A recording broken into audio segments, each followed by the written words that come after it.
nilang maglabas agad ng kakaiba against Fnatic Onyx Philippines. Kung babalikan natin yung mga huling beses na nagkita, ang dalawang ito ay nakaisang laro pa lamang ang kupunan ng Team Liquid against Fnatic Onyx Philippines. Kaya maintindihan mo na may susubukan agad silang kakaiba. And again, this is a Super Friends. Luyi, isa sa pinakamasakit niyang hero. Ouch, ang sakit. Bumaba ka agad sa 20% yung buhay ni Super Friends doon. At tama ka doon eh. Medyo hindi binigyan ng respeto ng Team Liquid. Yung Super Prince ni Luigi. Nagkabaliktad na nga yan eh. Yan yung parang naging signature hero na niya, no? Siya na rin yung nagpauso ng Brave Smite sa Luigi. Yan ngayon si Weedy, no? Medyo makikipag 1v1 kay Brusco, mapupwersa ang Flicker. But Team Liquid ID, mukhang pumapalag sila sa early game na meron ng Fnatic Onyx Philippines. May mga konting hampasan dito, pero alam natin na medyo medyo vibe check lang yan para sa magkabilang kupunan na ito. Kasi medyo mahaba-haba itong laban na ating matutunghayan. This is a best of 7. Pero alam naman natin hindi abot ang best of 7. Pero sige, mamaya. For context lang. Best of 7 to. Siyempre, saktong live bias satellite lang tayo. Kumbaga parang sa simula pa lamang ay tinitimpla pa. Tama. Diba pag nag-paperito ka, ang pangit naman ko, sobrang init agad, pero mukha si Ezekiel! Ayan na yung pagpainit. Babaka agad yung buhay dito, pero pasok din ang mga Team Liquid Indonesia. Shadow kay pinagsaluhan ng tatlo, pero atras muna itong si Fabian. Maagang suntukan ka agad ang hinahatid dito ng magkabilang kupunan. Walang mamamatay sa pamilyang ito, Burrito. Hati-hating kapatid doon sa Ugi Shadow Kill. Kaya naman hindi bumagsak si King Kong, pero kamunti ka na. Maganda ang pinapakita dito ng Team Liquid ID against the very potent early game ng Fnatic Onyx Philippines. Okay, para sinasabayan nila yung brawl meta na kilala ang Team Liquid Indonesia. Actually, buong Indonesia, nakikita natin na ganun talaga yung nagiging playstyle nila. And ang ganda nito kasi it means na naka-adjust na kagad ng Fnatic Onyx Philippines sa kung ano man ang ihahatid ng Team Liquid sa kanila. Tsaka maganda din na nakakapag-farm dito si Kelra. Hindi na niya kailangan masyadong isipin pa dahil pumapalag naman. You have an Edith, you have a Gatot Kacha.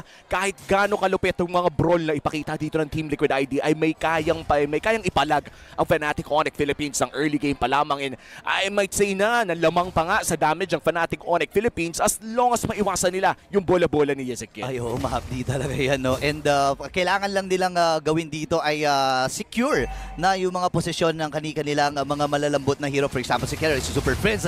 Pero si Weedy ngayon, tamang G2 lang. Sisipa pa siya dito. Nakasipa siya, pero hindi si Fabian pa na follow up. Habang si Brusco naman may abot of the ball.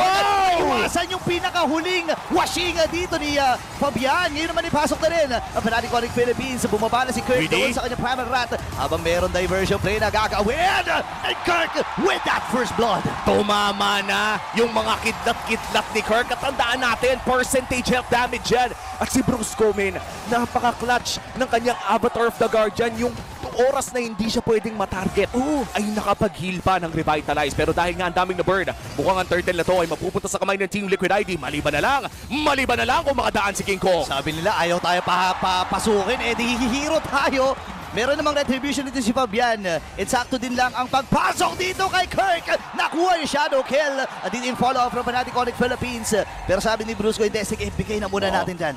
Nice trade mula sa Team Liquid ID. Nakakuha din sila ng kill. Nakakuha din ng pagong. Nakalamang ang Team Liquid ID doon. Pero hindi naman masyado nawalan ang kupunan ng Fnatic Onyx Philippines dahil nakakuha din naman sila ng trade doon sa may turtle pit. Lamang pa rin sa gold pero mukhang mapipilit ang mag-black shoes si Ezekiel. Partida naka-Brave Smite pa yan! Pupunta sa purple ba? Pero it's a prank. Joke lang daw kasi nakita din si Ezekiel. Kinabahan. Medyo kinabahan din ng konti. Naparetry nga si Fabian eh. Alam mo naman. Actually, hindi pala siya nag-retry doon. Sorry. Ganyan talaga Manayko ang isang kakaibang low player katulad na lamang ni Super Prince. Yan talaga ang iniidolo ng mga makabagong mage ngayon. Yung mga low main. The Monster Mage coming in from Onyx Philippines. Kaya naman sa larong ito, abangan natin kung ano pa bang mga diversion play ang pwede niyang gawin dahil kung yun lang naman ang ating tinitignan, siya talaga yung mga sabihin nating Luigi gods ng mundo ngayon. Oo, talagang siya tinitingnan. Pero parang nakita dito ng mga member from Team Liquid Indonesia na nag-iisa. Ito si Kirk at mabilis ang kill ang nakuha ngayon ng Cavalry. Magandang rotation mula sa TLID. Sinubukan dito ng Fnatic Onyx na mag-trade doon sa may bandang ibaba. Pero mukhang kukunin na lamang nila ang wave. Successfully, walang nakuha ang Team Liquid ID doon sa may bandang ibaba. Pero si Aran naman ata ang bibigyan nila. Grabe, nagamit na rin yung Revitalize. Pero ang kunat talaga ni Aran. Out of the Guardian para lang makalis.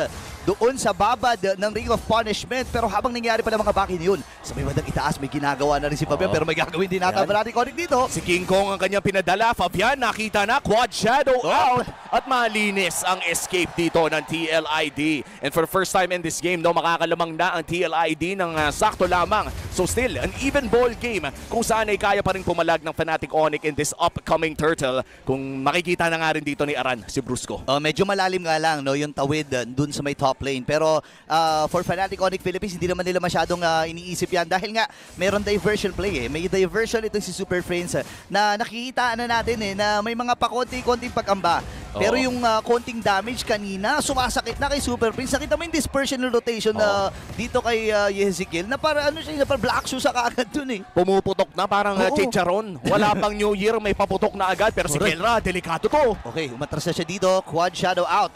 And may diversion play! Si Kirk kagad ang nauna. Pero ang sakit, kailangan niya buhay niya dito. Si King Kong ay nakuha na yung kinawang pag-goal ng laban na iyon.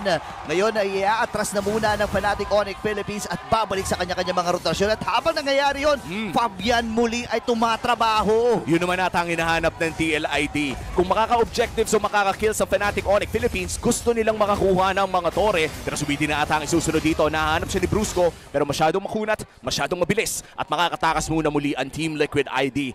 Gotta say, no, kahit live via satellite tayo dito, gusto kong puriin yung magandang pag-split push dito ni Fabian. Oo, actually nakakabilib din na ma-manage ang Team Liquid Indonesia na na habang tumi-team fight sila, may mga split push sila na ginagawa. And I think ang laking tulong talaga ni Iran bilang taga-soak ng damage. Pero sabi ni Weedy, okay, Jeet Kune Do muna tayo. Kalahati ang kanyang sakit buhay dito. And Kev ay nakakuha na ng kill, shadow kill. Nahuli lang ata ni Kev doon. Fabian nakakuha na rin ng kill. Gamit yung revitalize dito ni Brusco. Habang atras muna dito ang kupunan ng Fnatic Onyx Philippines. Brusco? Pero nasasalo niya yung mga baril mula ni Aaron Shiki. Habang ito, Guardian! Nahuli si Fabian. Nakutusan ng bigla. And Kirk Ueda kills him with Super Friends. Mabilis ang aksyon para sa Super Family. Hindi pwedeng natatanggal si Kelra tas walang kapalit. Wala. Napakagandang Avatar of the Guardian mula dito kay Brusco. Pero yung diversion doon sa kabilang bush na nagpadala ng mga damage dealers ang siyang kumuha ng teamfight na yon. Kaya lipat muna tayo dito sa mid lane. Napakataas na ng damage dito ni King Kong. Isang pana lang ang lumusot. Partida may nauna pang natamaan ay kalahati na agad ng buhay ni Ezekiel yun. Grabe, isipin mo yun.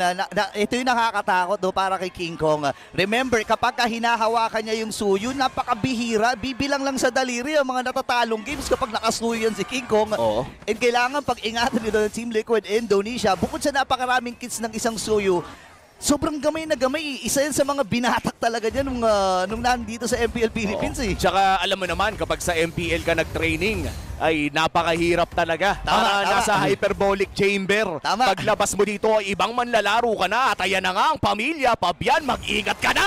Ay, naku, makakaingat ba? Nakakuha shadow out. Pero mapapa-recalls din or mapapa-recall pa uwi dito sa kanyang bahay. Ngayon naman, ang Fnatic Onyx Philippines ay pumuposisyon na dito sa Lord. Binibilisan nata nila. Ayan na, Burst Lord ata ang call around with the glorious pathway. Pero yan na nga! Lord secured para sa Fnatic Onyx Philippines. Si Aran na ata ang susunod nila. Okay, ganda rin na pagpasok din ni Rishiki. Nakakuha na ng kill habang si Aran bumababad lang. Ando na nakakapin. King Kong ay umatras na nga rin lang. Nakakuha na siya ng isa. At tinamaan pa siya dito ni Corgan. Wipeout para sa Super Family. Lord na! Wipeout pa! Fnatic Onyx Philippines, sinimulan na ang party! Ito na nga, nagsimula na talaga Kelra with that triple kill at mabilis ang pag-ubos ng mga katorihan from Team Liquid Indonesia.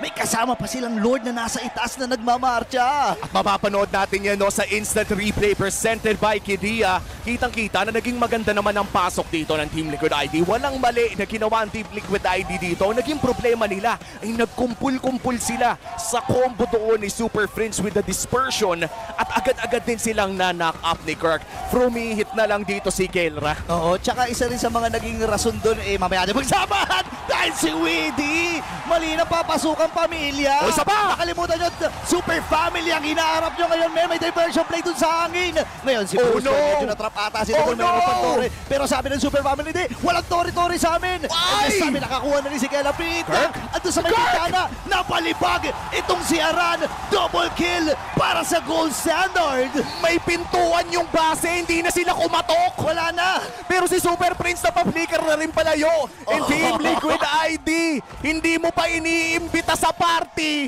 nandyan na sila! Ginate crush, men! Ginate crush yung Team Liquid Indonesia dito. Ladies and gentlemen, sabi ng Fnatic Onyx Philippines, okay, pumapalag pala kayo ha. Ito ang tunay na brawl meta. Pre, hindi yan brawl meta, fiesta meta. Pag fiesta, pwede kang pumasok sa bahay ng iba. Ay, ganun ba talaga yun? Oo! Shoutout sa mga nagpapapeso at nagpapapasok ng mga tropa sa... men, grabe itong laban na to. 6.7k gold lead. Isang mabilisang likulang. Imagine mo na yung Lord lang, yung take lang, doon sa Lord at yung mga heroes na naubos sa Team Liquid Indonesia, para bang nakatapak sila ng landmine, pre? Biniglain. I would say, no, ito, real analysis, no? Habang, and by the way, habang hinihintay natin, Ayan, 30 seconds pa naman. Oo. At hinihintay lang natin lahat. Shoutout muna sa ating mga watch party. Oo. O, syempre, medyo dyan taga Laguna. Oh, shoutout sa mga taga Laguna. Ay, hindi magpapahuli ang mga taga Batangas, pre. At huwag niyo kakalimutan ang mga taga Bohol. Ayan, di ba? Shoutout po sa inyong lahat, yung mga taga Rizal din. Meron din, tsaka sa Iloilo, sa Negros Occidental, sa Cagayan de Oro, Ayan. sa Davao. Di ba? O, May General Santos pa. din. Tapos may Quezon sa lahat ng mga watch party dyan. Shoutout sa inyo. At syempre, huwag natin kakalimutan, yung market. Kaway na mga, syempre masaya din yung mga tao sa market ngayon. Oo, shoutout po sa lahat ng mga nanonood, sa mga kabahayan, yung mga nakasuporta, yung mga mag-office mates, yung mga... O yung mga nasa Ayan, serial kitten. Yung mga nandito ngayon, men. Game number 1 pa lang. Kumbaga parang pinapakita ng Fnatic Onyx Philippines kung gaano kalayo ang antas nila. Biruin mo, men, naisa na natin lahat ng mga watch party sa buong Pilipinas ngayon. Oh. Hindi pa rin nakakahanap ng paraan yung Team Liquid ID na makabawi. Isipin mo yan. Oh, shoutout din sa mga watch party dyan sa Indonesia. Ngiti-ngiti naman dyan. 1, 2, 3, smile! Ayan, Lord. Ito na, seryoso ulit. Okay, seryoso. Lord, sinisimulan na dito ng Fnatic Onyx Philippines. Mamamatahan ito ni Aran pero mukhang ibibigay ng Team Liquid ID ang second Lord of the game. Maintindihan mo naman, no, medyo mataas talagang risk kung lalabanan nila to dahil 7k gold lead na ang Super Family. Grabe yung naging sagot dito ng Fnatic Onyx Philippines, no? I think isa sa mga naging reason may palag naman na talaga. Ito, walang bias ha. May palag naman talaga ang Team Liquid ID. Doon sa final, doon sa unang Lord fight din kasi. Doon sila nagkaroon ng problema. Walang naging hero luck. Doon yung kupunan ng Team Liquid Indonesia. Kumbaga nagkalabo-labo sila doon eh. Tsaka parang nagkadikitan ang hindi sinasadya. Dikit-dikit Yun din yung problema kapag may kalaban kang Luyi. Oo. Especially if you're against a Luyi na si Super Prince yung gumagamit.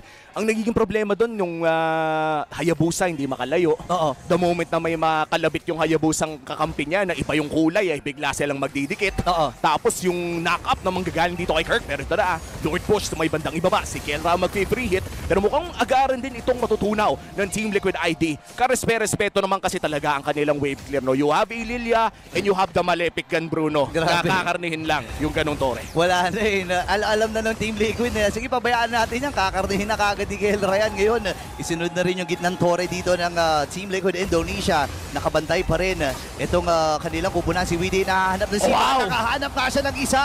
Si Kirk ay nakaligtas pa rin. Grabe naman, nakaligtas pa rin sa kamatayan dito si Kirk. Ngayon, ubus na ang katorehan. May diversion plane din silang gagawin. Doon ata sa may gilid. Sabi ko na nga! Wow! Inuna na si Ezekiel. After of the Guardian, nandito na ang pagsugod ng Fnatic Onyx Philippines. Pero nagkataon lang, wala silang mga minions dito at kailangan nilang kumapit. 20 segundos para dito kay Aran. Si Fabian pero pinifree hit na ni Kelra! Ayaw na